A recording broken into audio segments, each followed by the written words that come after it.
Segunda clase de la temporada, 2015. Sí, un nuevo estudio. En un nuevo estudio, en una nueva locación. Con mesa de caoba. Con mesa. Sí, bueno, en fin, sospechoso Mesa material. de Acaoba.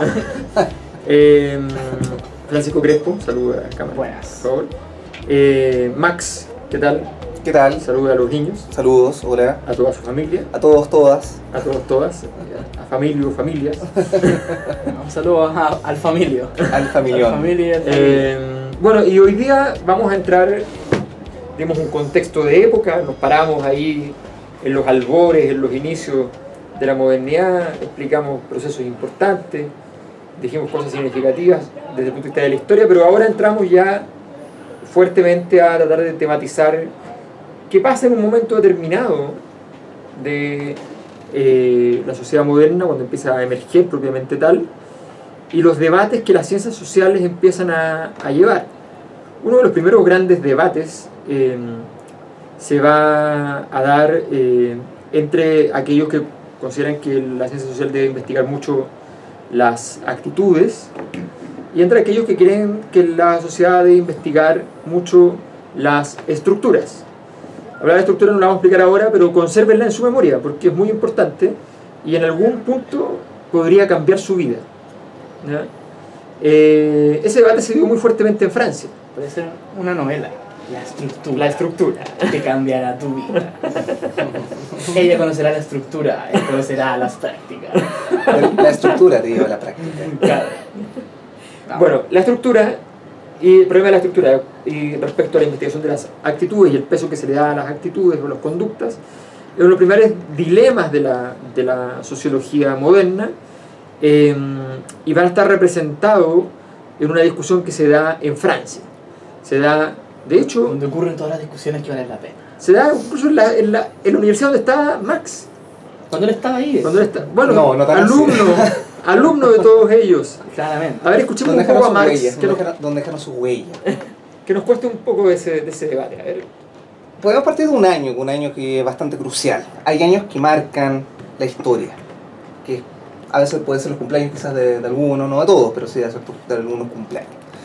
El año 1858 es el lugar de nacimiento de tres grandes sociólogos o pensadores de lo social que marcan un poco la historia. En Estados Unidos, Norteamérica, encontramos el nacimiento de Franz Boas, que crea las bases para la antropología. En Alemania, Berlín, Georg Simmel. Y en Francia, en Alsacia, una región bastante particular que ha tenido todo un oscilamiento identitario entre Francia y Alemania, nace en un pueblito llamado Epinal, Émile Durkheim. El conocido principalmente apodado como el padre de la sociología. No sé si sea tan así, ser padre de algo Pero tiene un anda, peso. pero anda por ahí, anda por ahí. Anda por ahí, sí. anda por ahí. Sí. Bueno, a partir de todo lo que él desarrolló en su experiencia de vida en esta región de frontera, le permitió de alguna manera tener una cercanía con la naturaleza. Hablamos de una ciudad que estaba en plenos bosques, que es la cordillera que divide ahí la cadena montañosa, hasta donde el general de Gaulle quería conservar Francia, no pensaba en liberar Francia más allá de los bosques. Por eso que realmente fue una frontera que dio como toda una cierta particularidad en este pueblo de Epinal, un pueblo con una tradición medieval, en arte, en cultura. De hecho está todo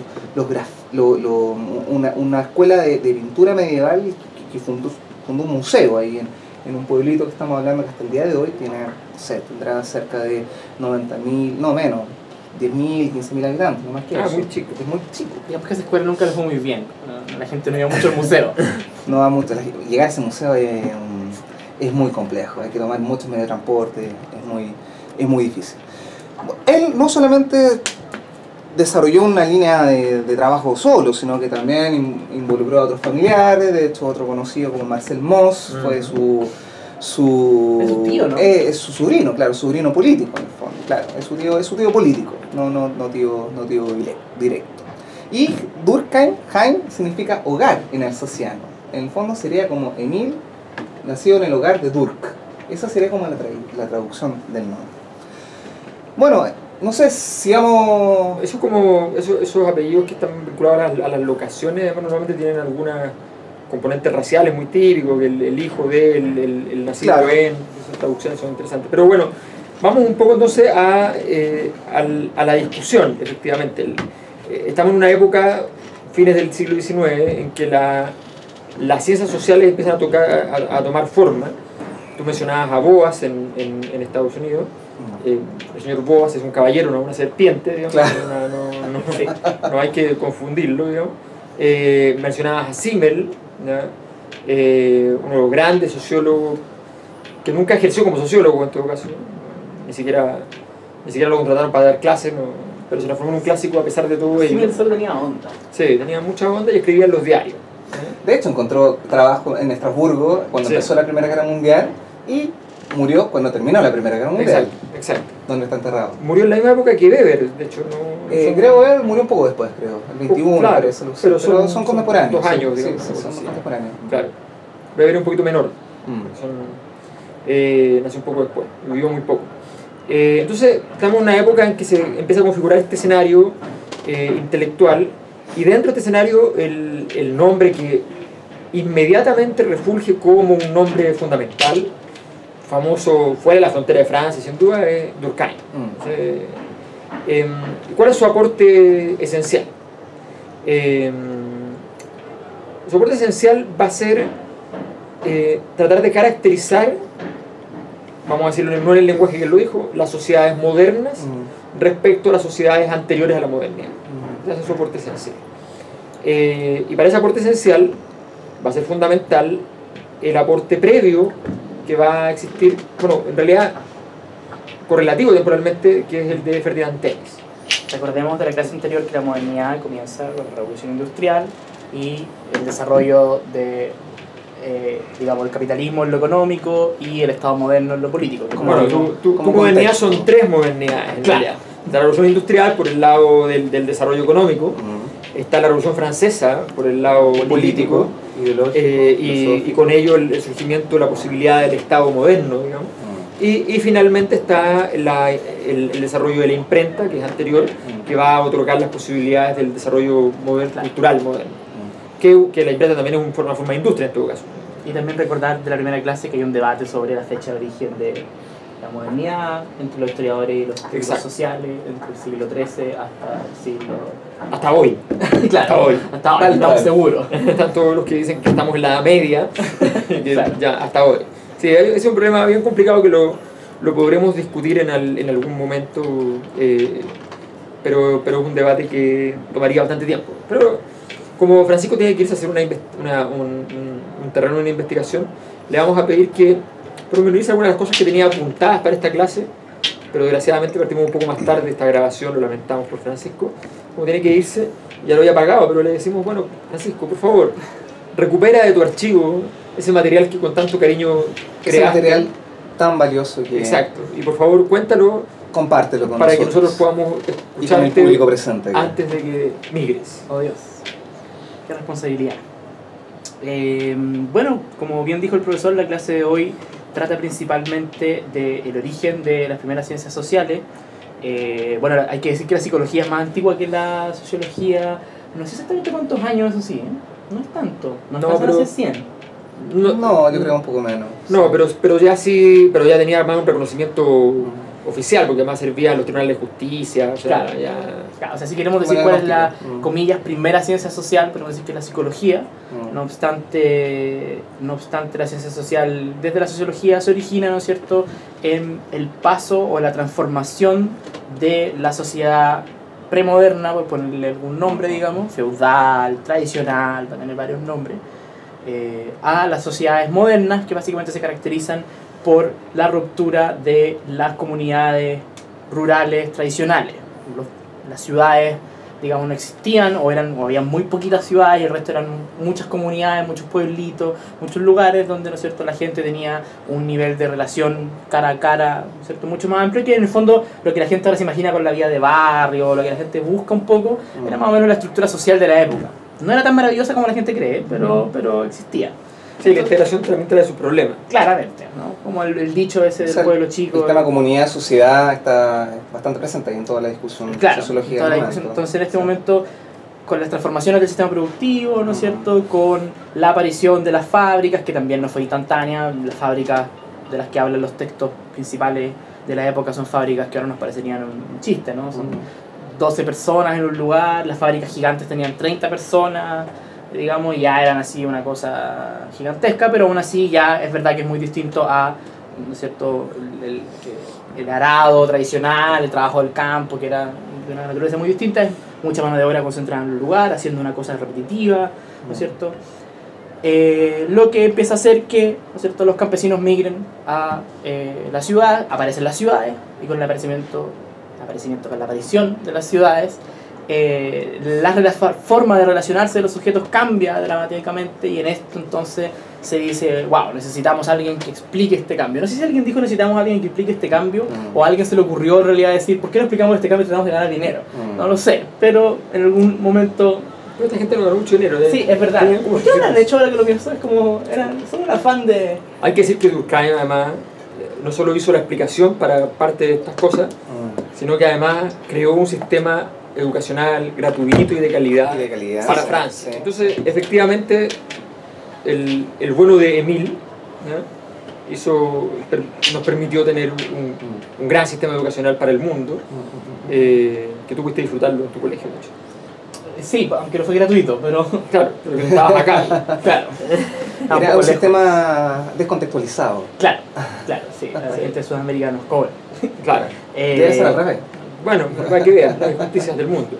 Bueno, entonces, pormenorizemos un poco brevemente que la noción de comunidad y la noción de sociedad tienen una distinción que es fundamental y que hace época en la ciencia social, que la desarrollan todos los cientistas sociales de ahí para adelante, con algún matiz, con algún detalle, y tiene que ver con las características integradas y más bien homogéneas de la comunidad versus las características tensionadas en términos de integración, no es integrada necesariamente, pero tensionadas en términos de integración de la sociedad, y la tendencia a la diferencia, la tendencia a que haya bastante diferencia dentro de la sociedad. Claro, de hecho hay unas categorías que son bien interesantes de retener. Metodológicamente Durkheim dijo que había que tratar los hechos como si fueran cosas. Sí. De qué manera tratar de palpar, tratar de dar un cierta, una textualidad de alguna manera a los fenómenos de los procesos sociales.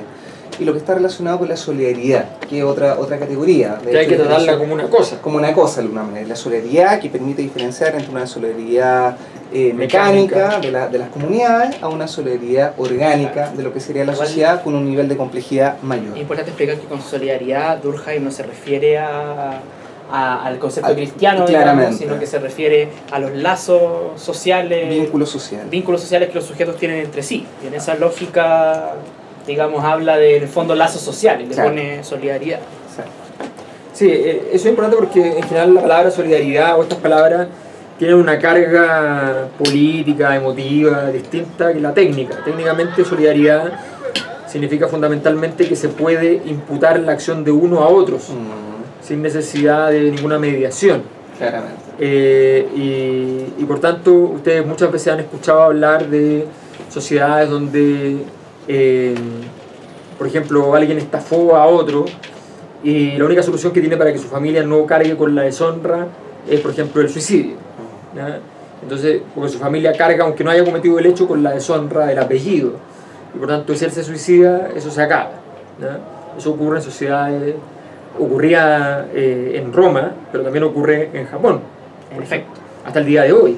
Sí, a pesar de que ya no es, digamos, socialmente... Es raro, bueno, en Japón siempre hay esas tensiones, porque evidentemente los japoneses no aceptan, rechazan el suicidio, tienen muchas políticas públicas para detenerlo y muchos programas, pero al mismo tiempo igual pareciera ser que hay algo así como que se espera... Una parte digna del ser humano. Claro, es como lo mismo, pues no causar problema a la familia, no causar vergüenza. Y esos casi todos son suicidios por integración. No romper el lazo, claro, no romper la continuidad. Y por ejemplo, por el tema de que se tiraba mucho en el tren bala, el Shinkansen se suicidaba mucho, porque bueno, es muy ideal para suicidarse, un tren que va a 300 km/h, digamos, que no te mate, es casi imposible. Claro. Se tiraban tanto al tren que tuvieron que poner una regla que cuando se tira alguien al tren, el tren se detiene y todo esto, le cobran a la familia por cada minuto que esté detenido el Shinkansen. Le cobran a la a la familia familia de la persona que se causa suicidó. problemas. Entonces, ahora ya no se suicidan en el Shinkansen porque eso causa problemas a la familia cuando ya están muertos. Claramente. Entonces, y la otra anécdota es la de Sony, que también se suicidaban muchos trabajadores, creo que era Sony o Philips, no me acuerdo. Y entonces se tiraban del edificio. Eso fue en Entonces, Francia también, que hubo pusieron rejas. Ah. O sea, pusieron unas mallas. Unas mallas. Entonces es como Como el malla circo. Claro, que no es como, oye, preocupémonos porque la gente se está suicidando, pongamos psicólogos, no, pongamos mallas. Para que la sea gente, divertido. Claro, que la gente que rebote y caiga dentro del edificio de nuevo, o sea, como, si tal sea. Volví. Claro. Incluso tenían estaciones de trabajo para donde rebotasen. Claro, y Para caer que- adentro y trabajar. Ajá. No, eso no lo sé, pero sí es raro porque tienen una tensión ahí, pero efectivamente ellos se suicidan generalmente por integración. Sí, bueno, esto hasta hace muy poco tiempo era muy bien visto. Recordemos que hay elogios al suicidio, los tipos que ganan el premio Nobel, Kawabata va y dice, hace un gran elogio al suicidio. Los poetas, por ejemplo, igual los poetas que se suicidan son poetas, como diría, con onda en el fondo. Sí, no, la onda total. Claramente. Por Rodrigo Lira, podemos dar el ejemplo de Rodrigo Lira, por Sí. ejemplo, de Cuf, por ejemplo, que se suicidó en Cartagena. Exacto. Claramente toda una línea de ¿Con un melón con vino, sabes? es posible, con un mal vino. Entró con el melón hacia el mar. Claro. Claro. Recitando un soneto. Murió en un soneto. Bueno, Francisco, eres libre. Ya, muchas No gracias. tengas problemas en tu entrevista. Iré a- Muchas gracias, Francisco, por tu Esté muy bien. presencia. Dejo- Así que nosotros continuamos acá con este programa, esta programación especial. Con un día ya Y bueno, soleado. y gracias a ustedes han eliminado a Francisco de este programa. Quedó eliminado. Lo lograba. Claro, Bueno, hacía sus o sea, mensajes de texto. Maldita sea. Tenían envidia. Recuerden que su envidia es mi fama. Adiós.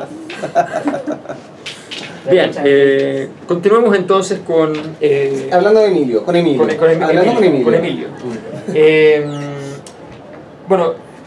Bueno, que era como el nombre más socorrido por los famosos intelectuales en el siglo XIX. Claramente, Emilio. ya había carta Emil de Solá, Rousseau, Emil Solá, Emil, claro. La importancia de llamarse Ernesto, no Emilio. Emil Flaubert. Emil Flaubert, claro. Emil Stenz. Claro, ahí uno puede ir acomodándola para que suene bien. Bueno, entonces tenemos la teoría de Durkheim, que efectivamente él dice, bueno, mira, las sociedades tienen una forma de división del trabajo.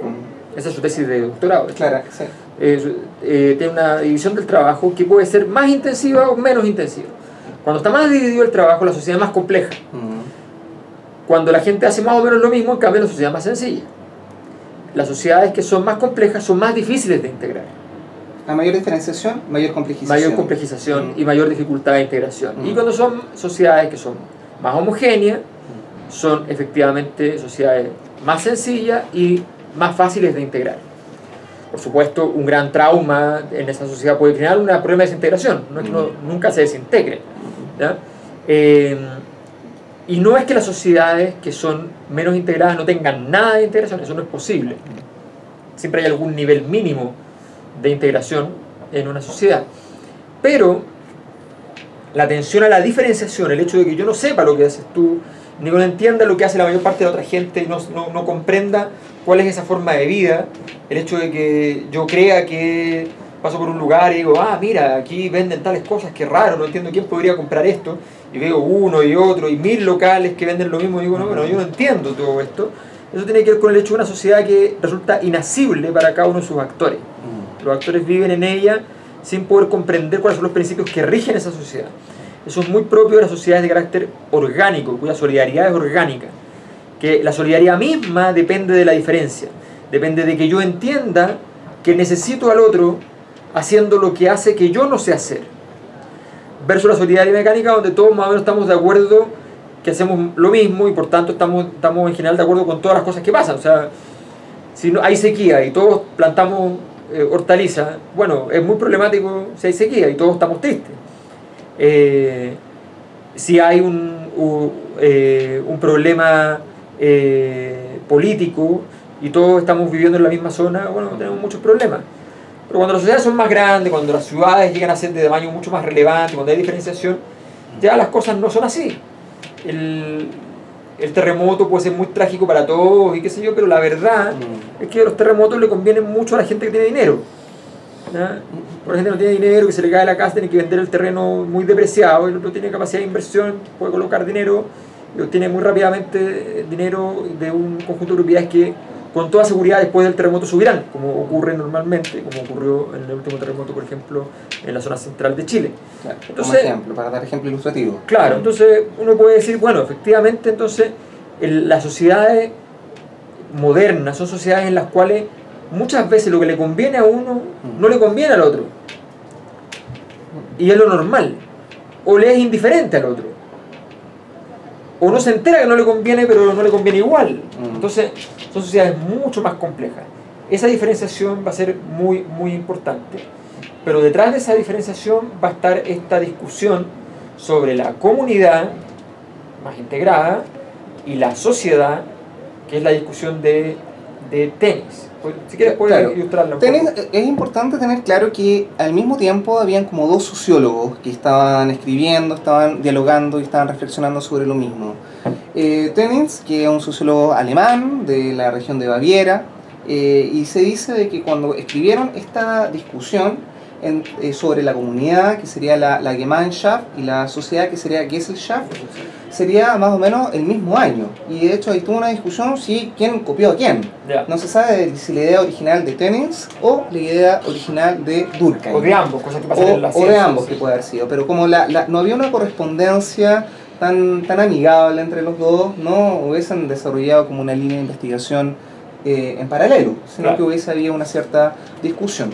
Pero yo creo que hay otra idea interesante a considerar, que cuando Emil Durkheim comienza a reflexionar sobre lo que es la comunidad y la sociedad, son categorías sociológicas que él va construyendo.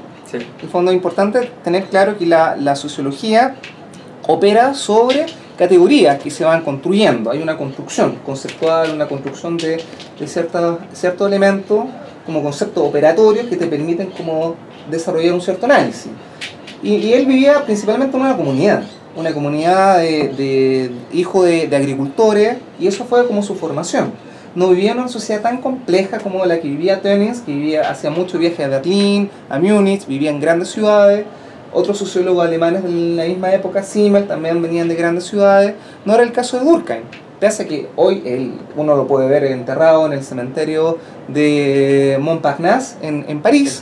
De hecho, como era judío, también ponen piedritas, no le ponen flores, ni rosas, ni claveles, Sí. sino que le ponen piedritas cuando los sociólogos van a visitar la tumba de Durkheim. Dicen que todo sociólogo tiene que visitar por lo menos una vez en su vida. ¿Tú la has visitado? No he visitado. No he estado en la tumba de Durkheim. Todavía no. No.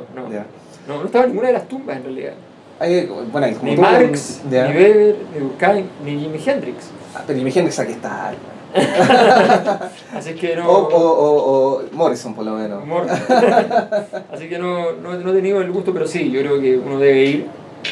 Y- Bueno, hay rituales de alguna sí, manera. nada más que los estudiantes de acá pueden igual arrojarle piedra, Claramente le pueden arrojar piedra, a lo mejor no porque sea judío, sino porque, pues, porque saben muy bien tirar piedra.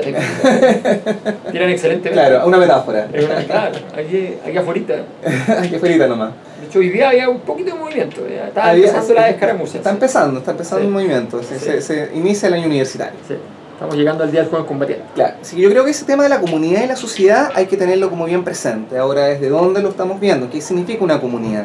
A veces hay comunidades que son mucho más imaginativas o que vienen de la literatura y no que se estén observando, que en el fondo esa fue la misma diferenciación que se hizo a fines del siglo XIX y comienzo del siglo XX entre antropólogos y sociólogos. Los sociólogos estudiarían la sociedad compleja, diferenciada, y el antropólogo estudiaría mucho más la comunidad, las costumbres típicas, esta idea de aldea circular, en donde está el fuego al medio, en donde todos se observan, todos se miran, y algunas comunidades logran solucionar la escasez con un sistema arcaico que lo podríamos ver en el Ayllu de la sociedad inca, de cómo habían Ayllu que eran especializados para algunos productos, y que hoy día todavía esa práctica la podemos ver en alguna isla del lago Titicaca, cuando se dividen las comunidades en una misma isla entre los que cultivan lentejas, los que cultivan maíz, los que se dedican al ganado, y que hacen periodos de intercambio en un sistema de ferias estacionarias para poder dar solución a esta forma de abastecimiento comunitario. Sobre la IU, una nota al pie, para los que interesan los temas políticos latinoamericanos, uno de los grandes fundamentos del revestimiento teórico que adquirió el proyecto de Evo Morales en Bolivia, a través de García Linera, que es el sociólogo del establishment. Claro. ¿Ya? El sociólogo Morales, Evo Morales. Claro. Y el señor García Linera entonces hizo un enjambre entre el concepto de Ayllu Inca y la teoría marxista, y construyó este marxismo campesino, indígena. Que es como ecodesarrollo en el fondo. Claro, exactamente. Entonces es interesante para quienes quieran profundizar en esa área y buscar modelos alternativos, ¿no? De cultivo. De cultivo. Y de intercambio, claramente. No es que se coman todas las papas de una vez. No. Tienen que compartir. Tiene que haber trueque también. Tiene que haber trueque. Bueno, entonces tenemos esta distinción entre comunidad y sociedad que estamos tratando de revelar. Alta probabilidad de que esté en una prueba, 85% de probabilidad de que esté en una prueba esta distinción, ¿ya? Nos permite conectar efectivamente, por un lado con Ferdinand Tönnies y por otro lado con Émile Durkheim, con su concepto de solidaridad mecánica y solidaridad orgánica, ¿ya? Que tiene que ver con las formas de división del trabajo y que tiene que ver con los mecanismos de integración de la sociedad. La modernidad se puede describir como el aumento sistemático de las características propias de la solidaridad orgánica por sobre la mecánica, y como el aumento sistemático de la sociedad por sobre la comunidad. O sea, en general los lazos societales se hacen más extendidos, más importantes, más poderosos. Por ejemplo, la estructura social, las clases sociales. Las clases sociales diferencian la sociedad, tensionan la sociedad, demuestran que algunos acumulan muchos recursos, otros muy pocos, que no hay forma muchas veces de hacer vincular esos grupos justamente por esta ausencia, por esta característica de ruptura que significa. Bueno, esta sociedad está dividida en clases sociales, revela a través de las clases su complejidad. El interés de una clase puede ser completamente distinto, hasta contradictorio con el interés de otra clase. Versus la noción de comunidad, en la cual se configuran, por ejemplo, patrones normativos comunes, visiones de mundo comunes. Para los chilenos tienen muy claro lo que significa arriba o abajo desde el punto de vista, por ejemplo, de los santiaguinos. ¿Qué significa ir para arriba o qué significa ir para abajo? Poniente, oriente. Es poniente y oriente, pero no es cualquier poniente y oriente, porque oriente en realidad se refiere normalmente a tres comunas de un oriente que es mucho más extenso. La Florida es el sector oriente, pero no es el sector oriente. No. Los mapas siempre están muy configurados por el imaginario de esa comunidad. ¿Quién construye el mapa? El mapa en el fondo es una construcción política y al mismo tiempo una construcción ideológica. Piensa lo siguiente: ¿Alemania está en occidente o en oriente? Bueno, está en occidente, todos sabemos que está en occidente. Estonia. Ya, Estonia, ¿dónde está? ¿En oriente o occidente? Pero como un ejemplo más terrible, Egipto. Egipto, todos dicen, no, de hecho están los libros sobre Oriente, Egipto. Pero un momento, Egipto queda más al occidente que Alemania. Su frontera está más cerca de Occidente. Por lo tanto, uno podría decir, pero ¿cómo? Entonces, Oriente y Occidente no son categorías reales, ¿no? Evidentemente no, dependen de la gran cultura, internacional, y en este caso de esa construcción de un conjunto de valores sobre qué es Occidente y qué es Oriente, que configuran una comunidad internacional. En las comunidades nacionales o en las comunidades en las pequeñas comunidades de asentamientos humanos pasa lo mismo. Hay un conjunto de normas, criterios, valores que están siendo comunes y que configuran la comunidad. Y hay un conjunto de prácticas y actividades que van desgastando aquello. Cuando ustedes llegan a una población donde hay una alta concentración de microtraficantes y de personas que tienen control territorial sobre la población y que están metidos fuertemente en el AMPA. Ustedes llegan a ese lugar, en ese lugar lo que normalmente ustedes van a ver es que hay un conjunto de normas que es completamente opuesto al resto de las normas del país. Mientras la gente en otro lado quiere aprender, quiere utilizar los mecanismos de la educación para poder salir adelante, ellos consideran que en general eso no tiene ningún sentido, que eso es para los pavos, ¿ya? Que hay que crecer por otro camino. Para los que consideran que hay un conjunto de valores relevantes respecto a lo que es la vida pública, política, ¿ya? O la vida íntima y las conductas íntimas, para ellos esos valores no son relevantes y se traduce en vestimenta, en toda clase de cosas. Bueno, lo que está pasando ahí es que una sociedad hipercompleja deja lugares que están segregados del resto, espacialmente no integrados. Y en esos lugares, obviamente van a crecer formas normativas nuevas. Pueden ser formas normativas innovadoras. De hecho, también la delincuencia es una forma normativa innovadora. El delincuente tiene que estar pensando cómo se mete en el sistema y cómo se aprovecha de algo, ¿ya?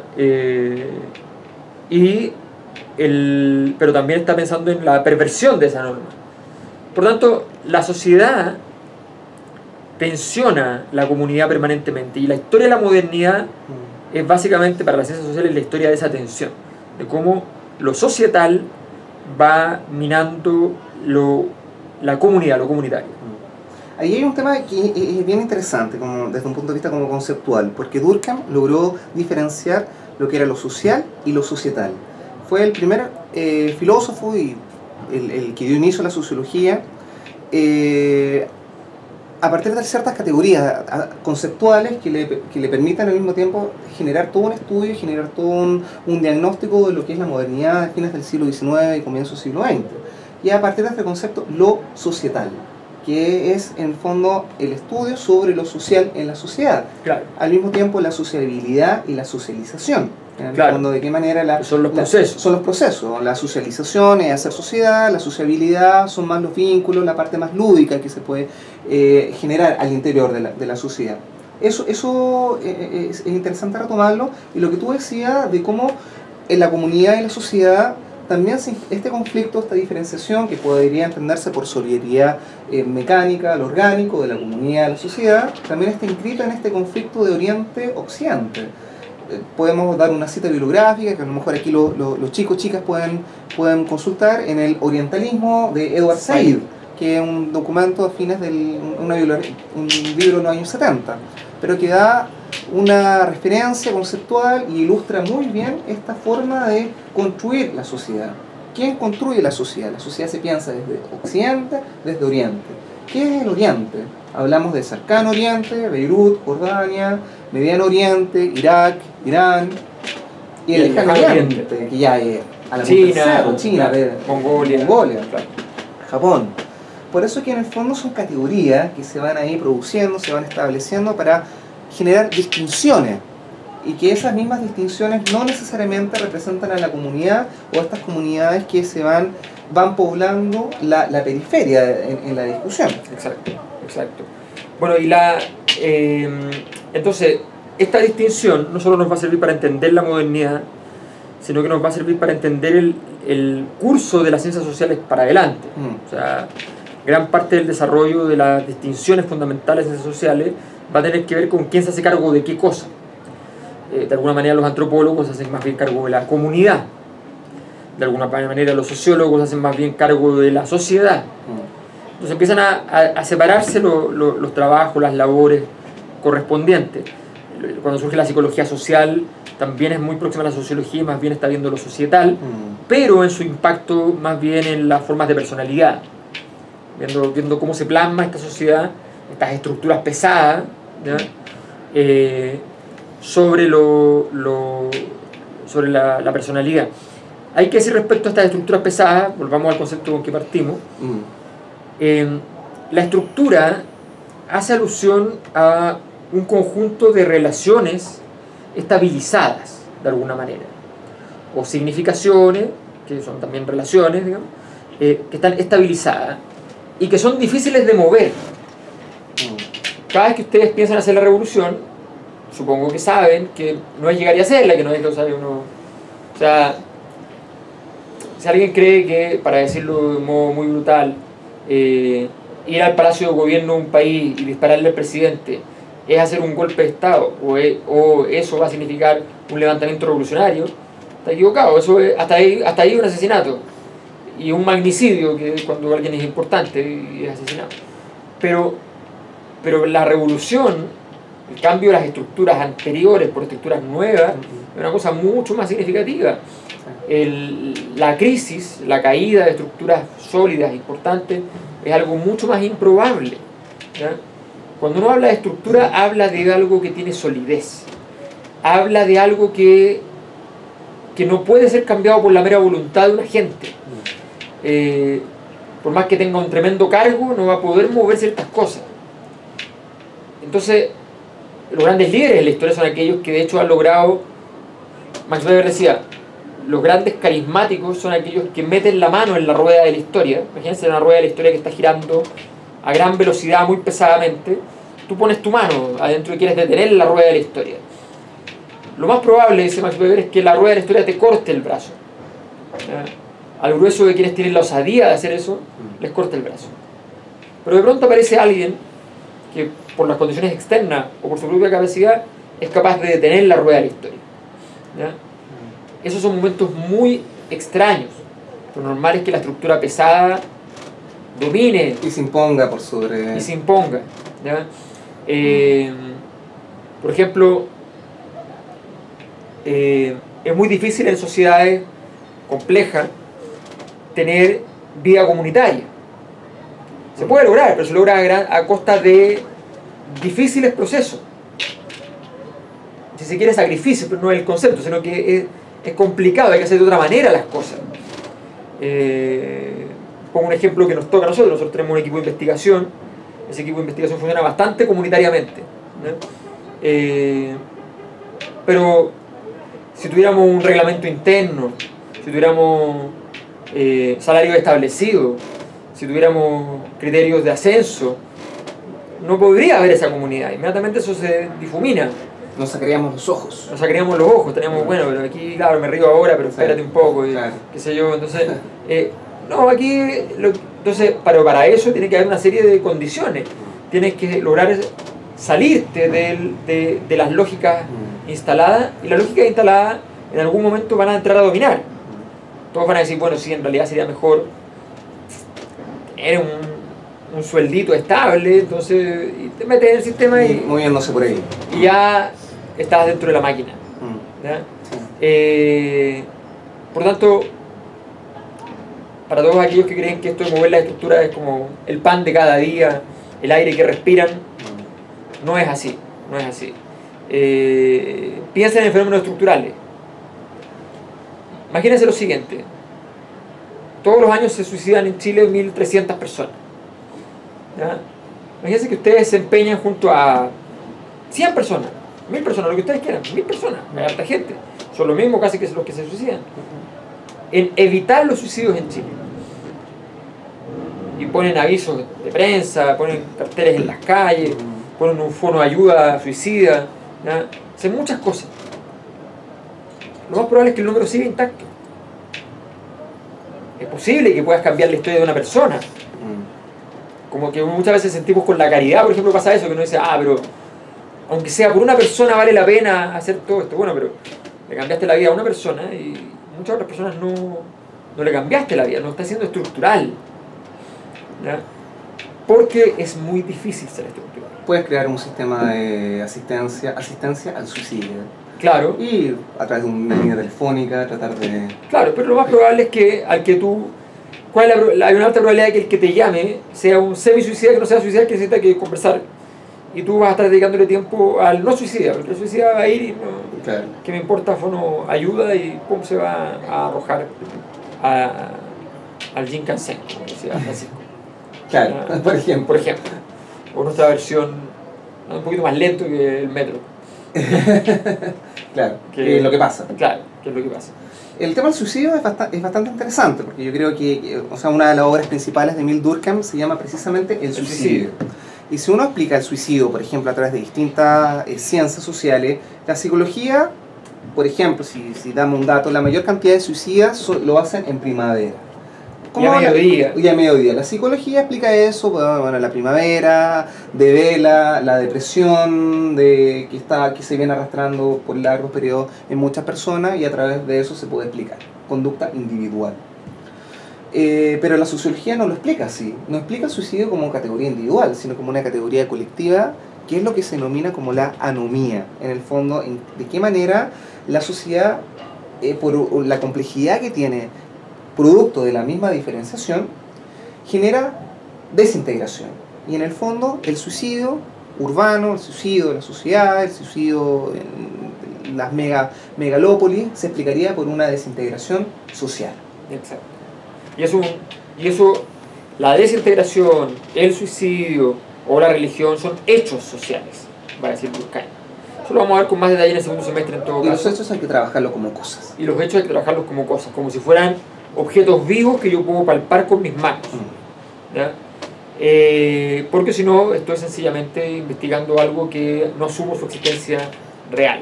Y por tanto no estoy haciendo cargo del problema. Claro, y eso lo que tú acabas de decir responde un poco a su texto, que es conocido como Las reglas del método sociológico.